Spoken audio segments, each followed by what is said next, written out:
Hi friends, welcome to Spoorthiraj recipes. ಇವತ್ತು ನಾನು purple colour ಕ್ಯಾಬೇಜಿಂದ ಪಲ್ಯ ಹೇಗೆ ಮಾಡೋದು ತೋರಿಸ್ತಾ ಇದ್ದೀನಿ. ಟೇಸ್ಟು ತುಂಬಾ ಡಿಫ್ರೆಂಟ್ ಆಗಿರುತ್ತೆ. ಇದು ಹೆಚ್ಚಾಗಿ ಸಲಾಡ್ಗೆಲ್ಲ ಯೂಸ್ ಮಾಡ್ತಾರೆ, ಹಾಗೆ ಹಸಿಯಾಗಿ. ಇದರಿಂದ ಒಂದು ಸೈಡ್ ಡಿಶ್ ಮಾಡ್ಕೊಳ್ಬೋದು, ತುಂಬ ಸಿಂಪಲ್ಲಾಗಿ ಮಾಡ್ಕೊಳ್ಬೋದು. ಬನ್ನಿ ಇದನ್ನು ಹೇಗೆ ಮಾಡೋದು ನೋಡೋಣ. ಇದನ್ನು ನಾವು ಎಲೆಕೋಸೆಲ್ಲ ಹೇಗೆ ಕಟ್ ಮಾಡ್ಕೊಳ್ತೀವಿ ಅದೇ ಥರ ಪಲ್ಯಕ್ಕೆ ಸ್ವಲ್ಪ ಸಣ್ಣದಾಗಿ ಕಟ್ ಮಾಡ್ಕೊಳ್ತಾ ಇದ್ದೀನಿ. ಇದು ಇವಾಗ ಎಲ್ಲ ಕಡೆ ಸಿಗುತ್ತೆ. ಈ ಥರದನ್ನೆಲ್ಲ ನಾನು ಹುಡುಕ್ಬಿಟ್ಟು ತೊಗೊಂಬಂದು ಮಾಡ್ತಾಯಿರ್ತೀನಿ. ಹೊಸದಾಗಿ ಯಾರಾದರೂ ನಮ್ಮ ಚಾನಲ್ ನೋಡ್ತಾ ಇದ್ದರೆ ಪ್ಲೀಸ್ ಸಬ್ಸ್ಕ್ರೈಬ್ ಮಾಡಿಕೊಂಡು ಪಕ್ಕದಲ್ಲೇ ಇರುವಂಥ ಬೆಲ್ಲೈಕನ್ ಕ್ಲಿಕ್ ಮಾಡಿ ಆಲ್ ಅಂತ ಸೆಲೆಕ್ಟ್ ಮಾಡ್ಕೊಳ್ಳಿ. ನಾನು ಹಾಕುವಂಥ ಎಲ್ಲ ವೀಡಿಯೋಸ್ಗಳ ನೋಟಿಫಿಕೇಷನ್ ನಿಮಗೆ ಬರುತ್ತೆ. ಹೆಚ್ಚಾಗಿ ನಾನು ಈ ಥರ ಹೆಲ್ದಿ ಫುಡ್ಸ್ಗಳನ್ನು ಮಾಡ್ತಾಯಿರ್ತೀನಿ. ಹಾಗೆ ಸಲಾಡ್ಗಳು, ಕಷಾಯ ಮತ್ತು ಸಿಂಪಲ್ಲಾಗಿ ಮನೆಯಲ್ಲೇ ಮಾಡಿಕೊಡುವಂಥ ಫುಡ್ಸ್ಗಳನ್ನು ಮಾಡ್ತಾಯಿರ್ತೀನಿ. ಈ ಥರ ನೋಡಿ ಕಟ್ ಮಾಡ್ಕೊಳ್ಬೇಕು. ಕಲರ್ ತುಂಬಾ ಚೆನ್ನಾಗಿದೆ. ಇದು ನೋಡ್ತಾ ಇದ್ರೇ ತಿನ್ನಬೇಕು ಅಂತ ಅನಿಸುತ್ತೆ. ಹಾಗೆ ಟೇಸ್ಟು ಒಂಥರ ಡಿಫ್ರೆಂಟಾಗಿತ್ತು. ನೀವು ಒಂದು ಸಲ ಟ್ರೈ ಮಾಡಿ ನೋಡಿ. ಇದನ್ನು ನಾರ್ಮಲಾಗಿ ಇವಾಗ ಒಗ್ಗರಣೆ ಎಲ್ಲ ಹೇಗೆ ಹಾಕ್ಕೊಳ್ತೀವಿ ಅದೇ ಥರ ಸ್ವಲ್ಪ ಎಣ್ಣೆ ಹಾಕ್ಕೊಂಡು ಸಾಸಿವೆ, ಕಡಲೆಬೇಳೆ, ಉದ್ದಿನಬೇಳೆ ಹಾಗೆ ಒಂದೆರಡು ಹಸಿಮೆಣಸಿನ್ಕಾಯಿ ಹಾಕ್ಕೊಳ್ತಾ ಇದ್ದೀನಿ.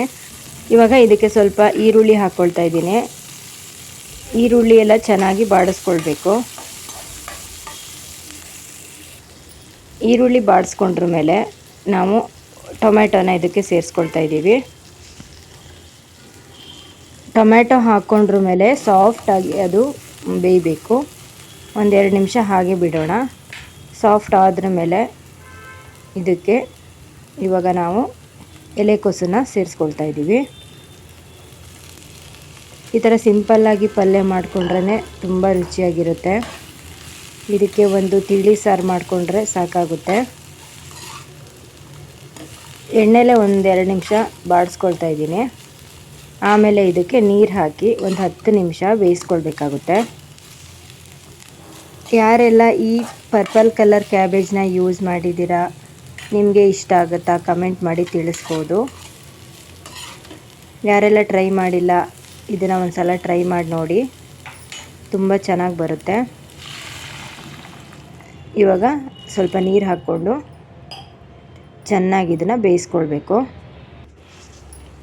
ಇವಾಗ ನೋಡಿ ಇದು ಚೆನ್ನಾಗಿ ಬೆಂದಿದೆ. ಒಂದು 10 ನಿಮಿಷ ಆದ್ರ ಮೇಲೆ ಸ್ವಲ್ಪ ಕಲ್ಲರೆಲ್ಲ ಇದು ಸ್ವಲ್ಪ ಲೈಟ್ ಆಗುತ್ತೆ ಬೆಂದ್ರ ಮೇಲೆ.